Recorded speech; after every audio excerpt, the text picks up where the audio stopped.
नमस्कार दोस्तों, मैं डॉक्टर चीनू अग्रवाल एक मनोवैज्ञानिक हूँ। पर मनोविज्ञान तो हमारे जीवन का एक अमिट अंग है। मैं उस वक्त 8th स्टैंडर्ड में पढ़ती थी। गर्मियों की छुट्टियों में मुझे मेरे पापा ने स्विमिंग क्लास में एनरोल करवाया। मैं और मेरी छोटी बहन दोनों स्विमिंग क्लास के बाद साइकिल से गर्मियों की भरी दोपहरी में घर आया करते थे। स्विमिंग पूल के क्लोरीनेटेड वाटर और धूप दोनों का मिलकर मेरी त्वचा पर बहुत ही बुरा असर हुआ और वो काली पड़ गई। स्कूल में बच्चे मुझे काली काली कहकर चिढ़ाने लगे। मुझे बहुत खराब लगने लगा। मैं दुखी और उदास रहने लगी और मेरा स्कूल जाने का भी मन नहीं करता था। मेरी इंग्लिश की टीचर ने महसूस किया कि कुछ तो गड़बड़ है। उन्होंने मुझे बुलाकर पूछा। जब मैंने रोते रोते उन्हें अपनी परेशानी बताई तो उन्होंने मुझे समझाया। पूछा, क्या तुम केवल अपना रंग हो? क्या तुम में कोई और गुण है ही नहीं? उन्होंने मुझे कहा, तुम पढ़ाई में अच्छी हो, बैडमिंटन खेलती हो, गाना अच्छा गाती हो, तुम्हारा स्वभाव अच्छा है। क्या ये सब गुण तुम्हारी पहचान नहीं है? अगर तुम केवल अपने रूप रंग, मोटे या पतले होने का या लंबे या छोटे होने को अपनी पहचान बना लोगे तो लोग तो तुम्हें चिढ़ाएंगे ही।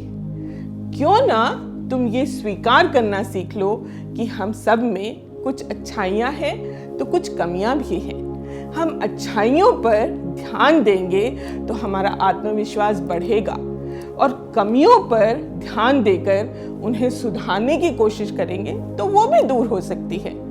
वो मेरे जीवन का स्वयं को स्वीकारने का पहला लेसन था। उसके बाद मैंने कभी आत्मविश्वास को कमजोर नहीं होने दिया। एक और दूसरी बात जो मुझे मनोविज्ञान ने सिखाई वो है अपनी ही तरह दूसरों को भी स्वीकारना। हर समय दूसरे लोग हमारे कहे अनुसार या हमारी एक्सपेक्टेशंस के अनुसार व्यवहार नहीं कर सकते।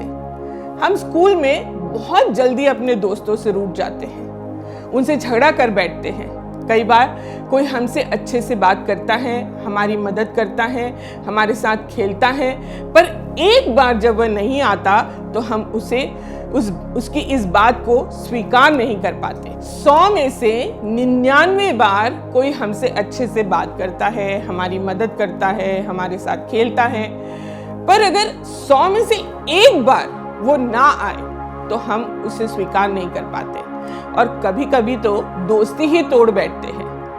हमें ये ध्यान रखना होगा कि जैसे हमारी कभी कभी मजबूरियां होती है वैसे ही दूसरों की भी मजबूरियां हो सकती हैं और हम दूसरों से तो ये अपेक्षा करते हैं कि वो हमारी परिस्थिति को समझें और एडजस्ट करें, वैसे ही हमें भी तो दूसरों को स्वीकारना आना चाहिए। इससे हमारे संबंध हमेशा मधुर बने रहेंगे। अच्छे दोस्त बड़ी मुश्किल से मिलते हैं, उन्हें संभाल कर रखना सीखना होगा।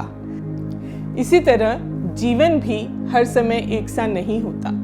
जीवन में उतार चढ़ाव, सुख दुख सब आते जाते हैं, उन्हें इसी तरह स्वीकारना होता है। दोस्तों, जीवन तो एक चक्र है। रात के बाद दिन, दिन के बाद रात। हमें इस सत्य को स्वीकार कर जीवन को गले लगाना होगा और यही होगी सही मायनों में लाइफ एक्सेप्टेंस। तो आज के वीडियो में हमने 3 चीजें सीखी। पहला, स्वयं को अपनी अच्छाइयों और कमियों के साथ स्वीकारना, वो है सेल्फ एक्सेप्टेंस। दूसरों को उनकी परिस्थितियों और मजबूरियों के साथ स्वीकारना, वो हुआ अदर एक्सेप्टेंस।